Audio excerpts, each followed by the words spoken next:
ele diz que não é bem assim. Eu não sei, Hermenegildo, deixa eu te colocar, ó. Não foi bem assim. A Dilma vinha promovendo mudanças importantes e houve uma pressão para a saída do Manteiga e para colocar o Levi, que modificou a política da água para o vinho, promovendo barbaridade. Sim, querido, mas a presidenta era ela, né? Não era o Levi. Como agora, o presidente é o Lula, não é o Haddad.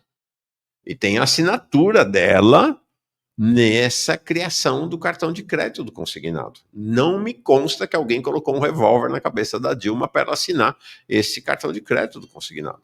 A vida é feita de escolhas, né? E ela fez uma escolha. Fez uma escolha. Né? Uma escolha que foi feita ontem foi a escolha do Banco Central. Então, o Copom, isso que você está vendo aí são 9, né, uma diretora e 8 diretores do Banco Central. A cada 45 dias eles se reúnem, essa diretoria se transforma no Copom. Sempre uma terça e quarta-feira, para definir a taxa básica de juros da economia e fazer a sua análise do cenário macroeconômico do país. Tá? Então, começa a terça reunião, acaba quarta-feira, entre 6h30 e 7, sai a definição da taxa de juros. Saiu ontem, não teve surpresa, todo mundo estava esperando, tá? Mas tinha esperança, né? De que não fosse assim, não adiantou nada a esperança. Banco Central aumentou a taxa básica de juros para 14,25, maior patamar desde o governo Dilma, e indica um próximo aumento, menor, mas vai continuar aumentando. Então, 14,25 só se viu aqui no Brasil nos últimos 2016, então nos últimos 10 anos, 11 anos, né? Antes disso, não tinha essa taxa também. Acho que desde o início dos anos 2000 não tinha uma taxa maior ou igual a essa, e depois em 2016 no bojo da crise política que levou à derrubada, ao golpe contra a Dilma. 14,25, e como eu disse, vai aumentar, tá? Porque saiu a nota, toda a reunião, quando eles divulgam a taxa, a Selic, eles soltam essa divulgação com uma nota. É uma explicação, ainda que relativamente resumida, das razões. E aí, na semana seguinte, eles vão soltar a ata, que é uma explicação mais detalhada. Então, na nota de ontem, é curioso, se você tem nos acompanhado aqui, na verdade, só teve um, né? Só teve um Copom da nossa relação aqui. Mas quem me acompanha há mais tempo sabe que eu sempre acompanhei e vou mostrando os principais trechos das notas e atas. A impressão que dá ontem o Maringoni falou, essas atas e notas do Copom é assim, tá tudo escrito já. Só precisa colocar nos 3 pontinhos a taxa de juro. De fato, é feito de propósito para você, para mim, para as pessoas que não são, né, da turma entenderem, mas a gente decodifica aqui. E é, de fato, sempre igualzinho, sempre igualzinho. Então, ó, diz assim, diante da continuidade do cenário adverso para a convergência da inflação, a inflação do país está projetada, está ao redor de 5%. 5%. O cenário, inclusive, o próprio cenário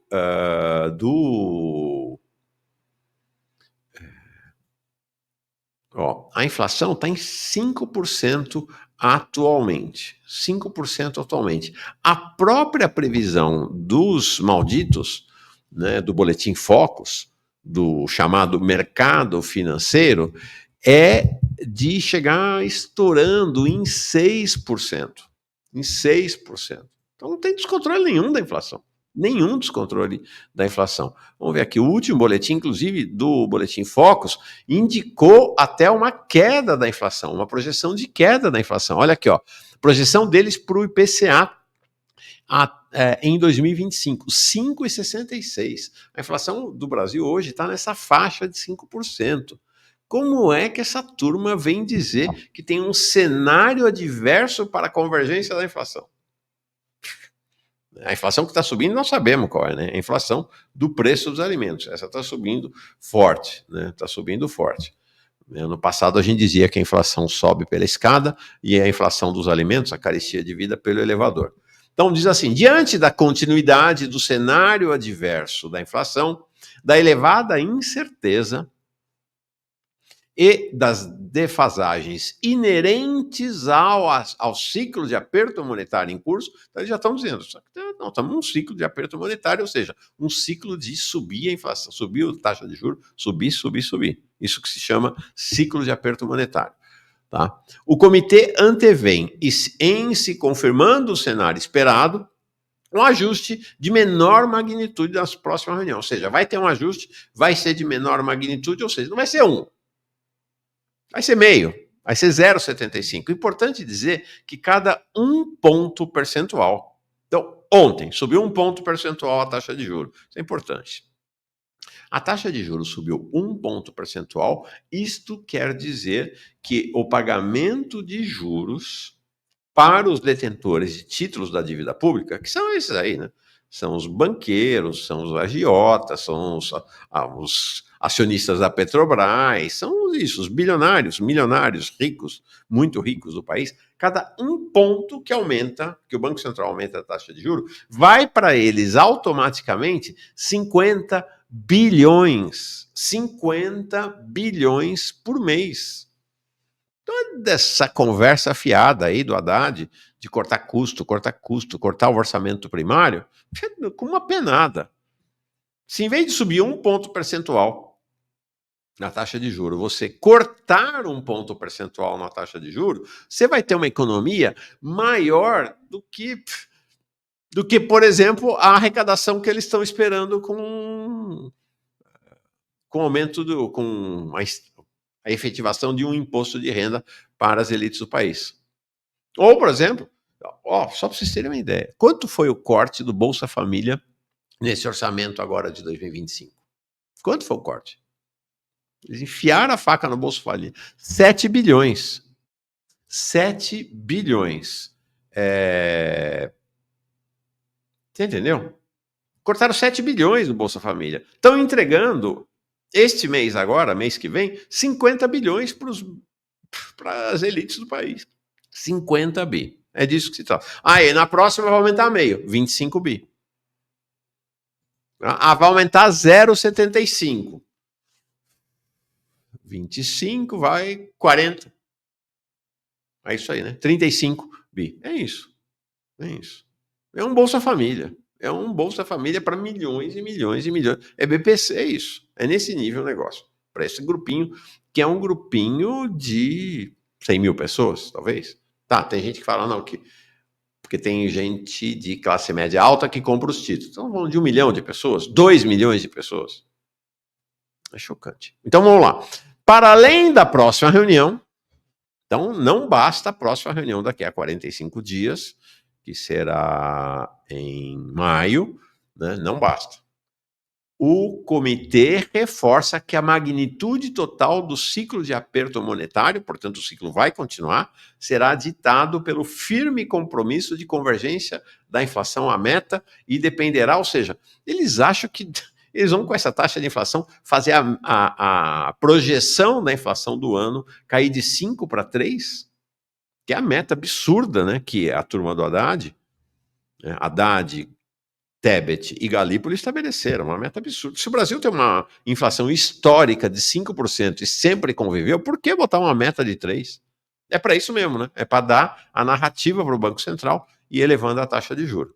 Tá? Então vai depender da dinâmica da evolução da inflação, em especial dos componentes mais sensíveis à atividade econômica, à política monetária, das projeções de inflação, blá, blá, blá, blá. Tá bom? Então, é isso. Vai ter, não fiquem satisfeitos com o aumento, vai ter mais aumento ainda.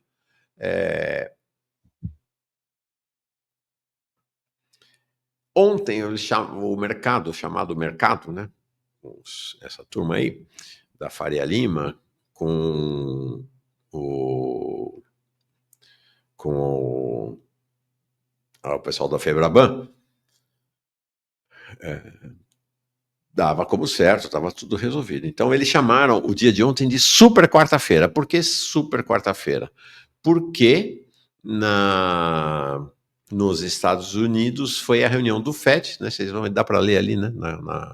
Na pedra ali, na na sede do Banco Central dos Estados Unidos, Federal Reserve, o Fed, né, também foi a reunião deles, do Copom deles, para estabelecer a taxa de juros. A taxa de juros lá não é cravada como aqui. Ela é uma oscilaçãozinha, então de 4 a 25 a 4,50 não teve aumento nem redução, mas eles sinalizaram redução. Eles sinalizaram redução, tá? Então, teve essa super quarta-feira. O que aconteceu com essa super quarta-feira? Todo mundo já sabia o que aconteceu. Ontem nós até comentamos isso, né? A Bolsa de Valores do Brasil ontem e a cotação do dólar, aconteceu um fenômeno interessante para mostrar como esta coisa dos progressistas de ficarem, quando cai a Bolsa, dizer que é a armação do mercado. Quando sobe a Bolsa, de sinal de que a pujança da economia brasileira é maior cascata. Porque não há nenhum motivo que faça a Bolsa cair mais do que a elevação da taxa de juros. Claro. Porque é isso, o chamado aplicador, investidor, ele tem lá o dinheiro dele. Então ele vai investir onde dá mais dinheiro. Quando o juro sobe, ele fala, não, para que eu vou correr risco na Bolsa de Valores se eu estou ganhando com a taxa de juro? Então ele mete o dinheiro em juro. O Brasil é o único país do mundo em que o juro sobe e a Bolsa, em vez de cair, a Bolsa sobe também. Porque esse pessoal que está na Bolsa é um cassinão. O pessoal que está lá na Bolsa são os mesmos que têm os títulos. É um grande cassino. É um grande cassino. Né? E aí o dólar desceu ontem. É festa, festa. Ontem foi dia de festa para esta turma. Aí vem o Haddad, aí vem o Lindbergh no tweet para dizer que isso é resultado da guidance do final do ano passado. Eles estão tocando esse violino até agora, gente. Impressionante. Estamos em março. Guidance do ano passado. Por quê? Porque na reunião de dezembro, a última reunião do Campos Neto, estabeleceu-se um guidance. Guidance é orientação, basicamente, uma guia, orientação. O Copom estabeleceu uma orientação dizendo, a gente deve aumentar 1% em janeiro, mais 1% em fevereiro, mais 0,5%, e aí vai reduzir os aumentos, sinalizando um ciclo grande de aumento. Aí a desculpa em janeiro, a desculpa do Lula, a desculpa da Glaze, do Lindbergh, do Haddad, era o tal do guidance. Confesso que vários economistas avaliaram o seguinte, bom, não dá mais, né? Não dá para dizer que na segunda reunião com o Galípolo presidente, eles ainda vão vir com essa conversa fiada do guidance, né, da orientação. Então, mas vieram. O Haddad veio com isso. Eu vou dizer para você, é o seguinte, aqui entre nós. Eu já tive uma empresa, uma agência de comunicação. Tinha grandes clientes, por exemplo, a Natura, a Gol. Participei naquela época de processos de abertura de capital. Né? Então, é comum que as grandes empresas, em especial as empresas de capital aberto, utilizem-se dessa história do guidance, da guia, da orientação, para sinalizar para onde a empresa está indo, tá? Qual a perspectiva de crescimento, etc, etc. Mas, gente, eles estão em uma empulhação. Eles estão engambelando todo mundo. O que acontece em qualquer uma dessas empresas? Quando muda a gestão da empresa, quando muda o presidente, o guidance muda, é claro. A orientação é revisada.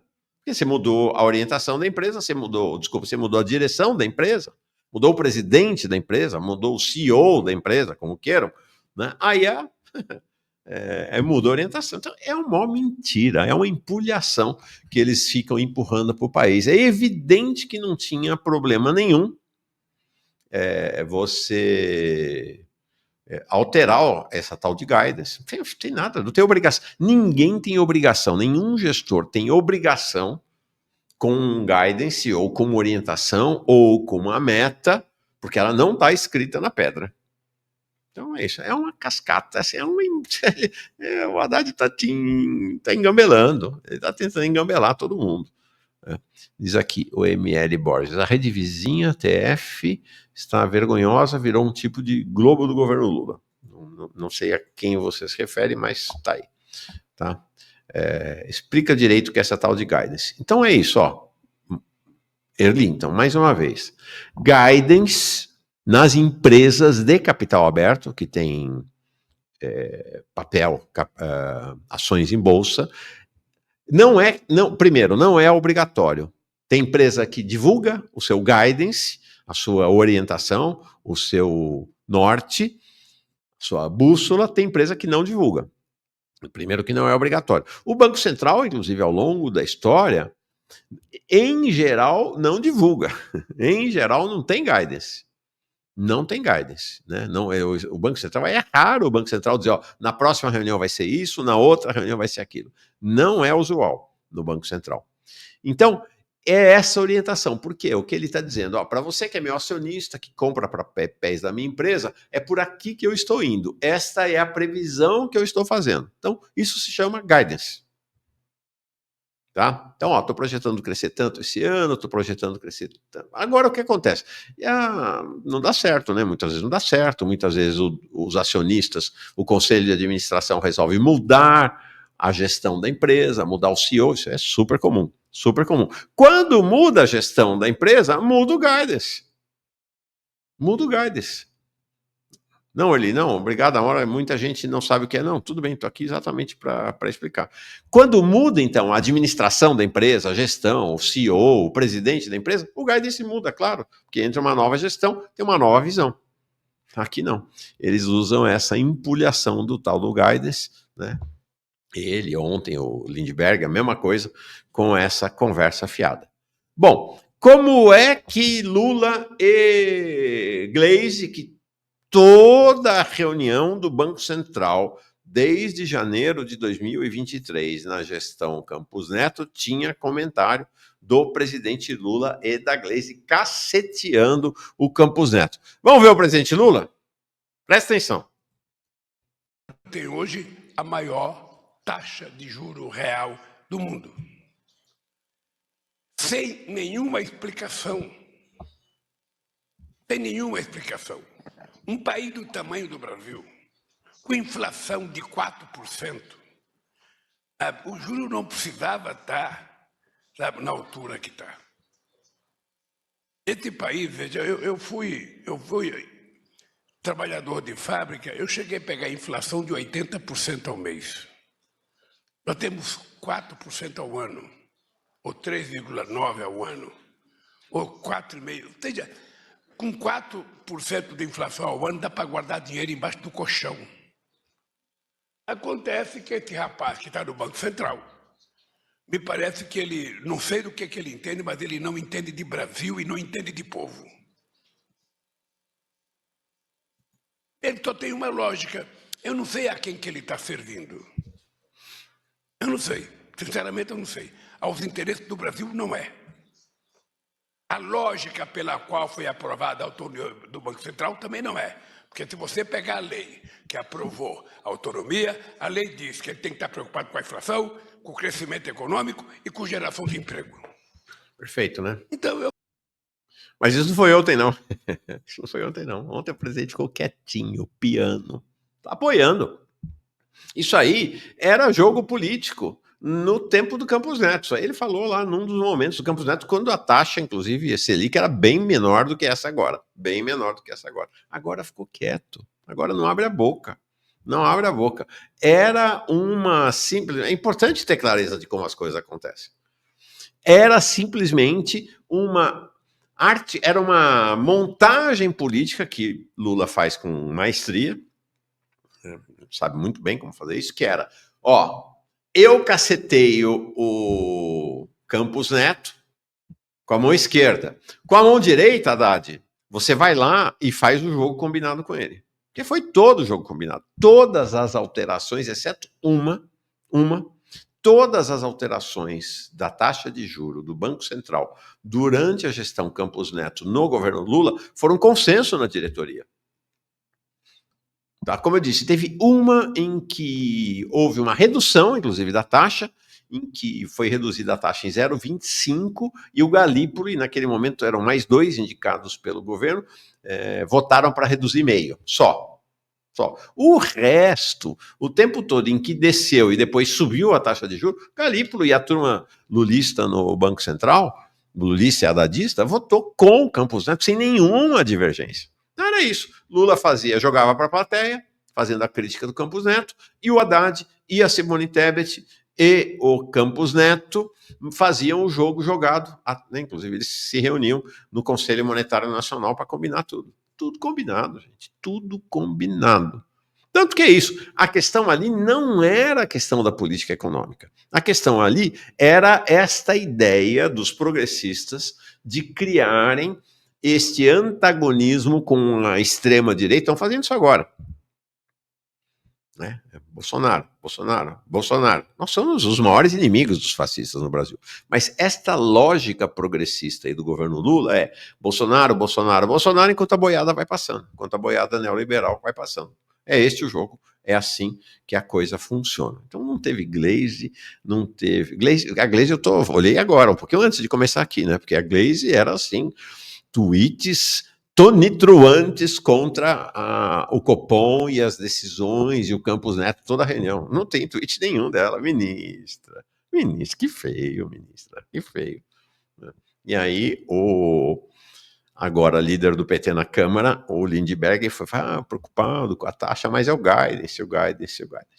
Bom, Milton Soares Júnior, para mim a estratégia é manter o juro alto e deprimir a economia para fazer o oposto no ano que vem e melhorar a economia no ano eleitoral. O Bolsonaro fez igual com o combustível, exatamente essa é a estratégia do governo Lula. Essa taxa de juros tem como objetivo baixar, esfriar a economia. O problema é que os trabalhadores continuam trabalhando com uma produtividade cada vez maior, as empresas estão produzindo e o Haddad e o Galípolo estão inconformados com isso, porque eles querem a todo custo reduzir o crescimento do país, no máximo a 2,5%. Não estão conseguindo.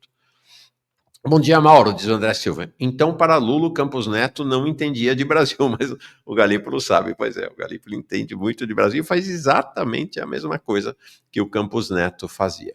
Bom, sobre a questão do imposto de renda, da isenção para 5 mil.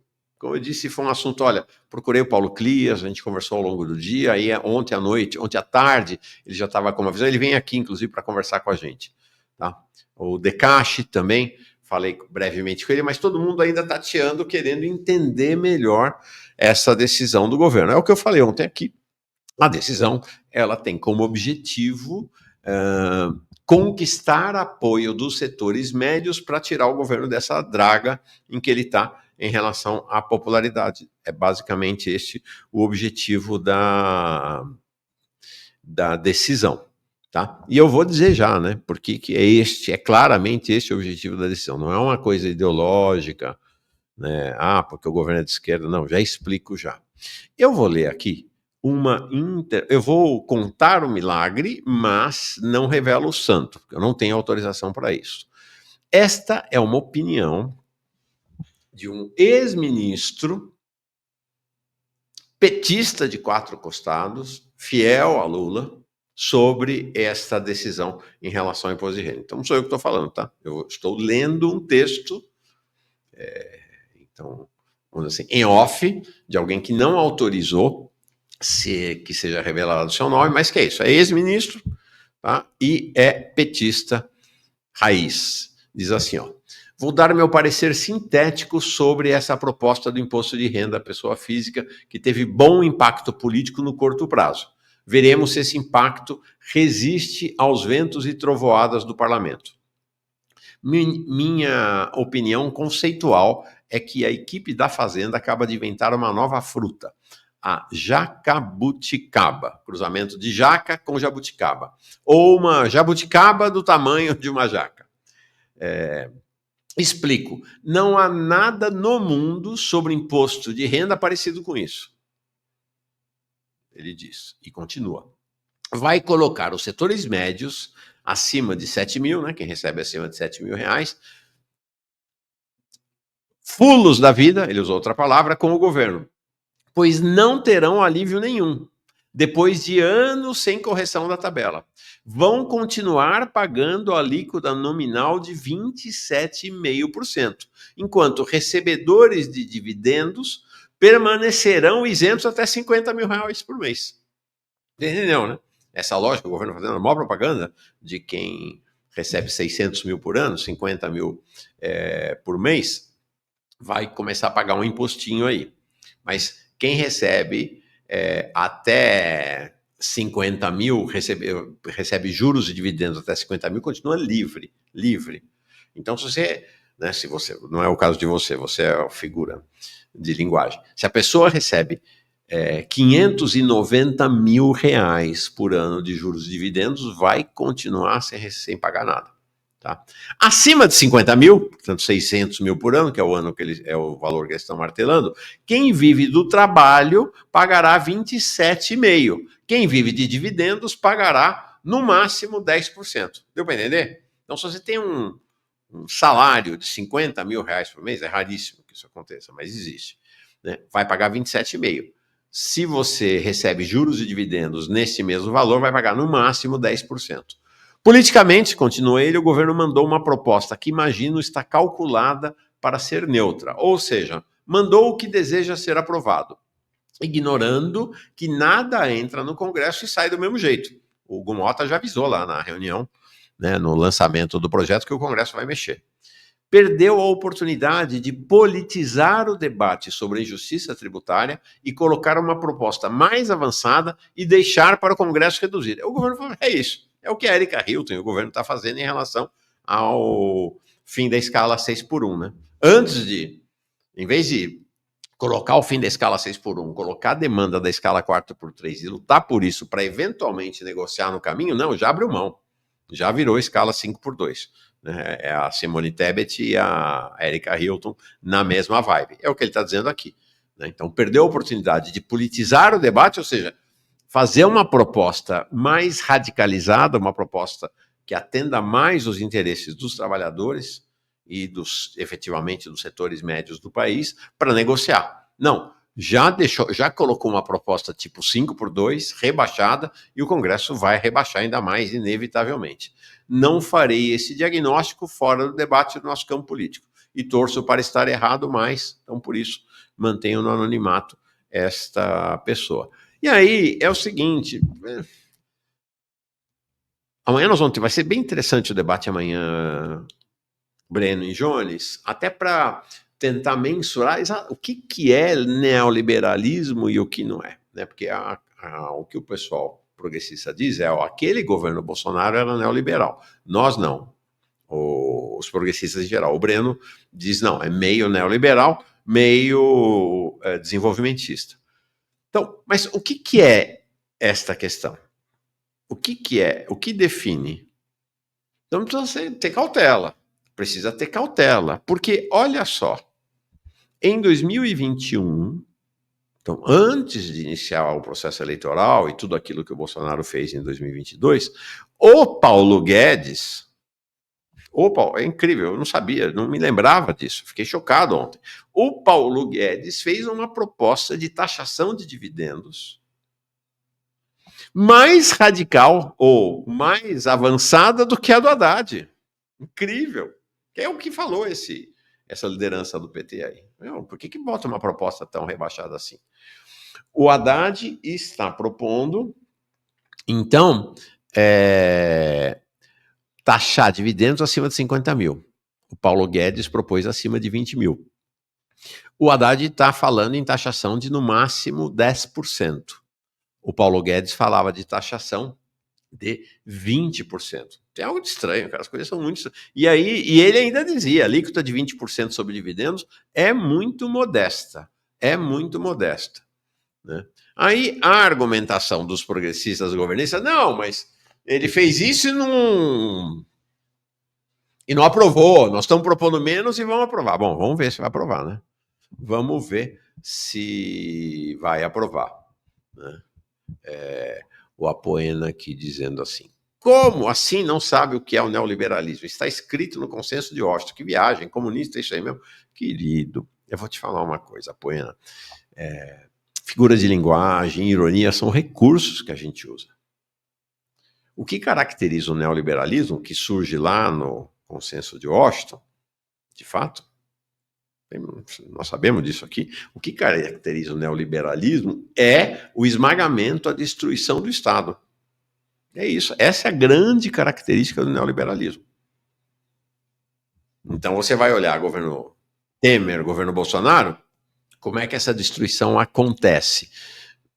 Pela restrição orçamentária, porque você vai esmagando o orçamento primário, que é o orçamento dos pobres, saúde, educação, ciência e tecnologia, cultura, por um lado, e por outro lado você vai privatizando tudo.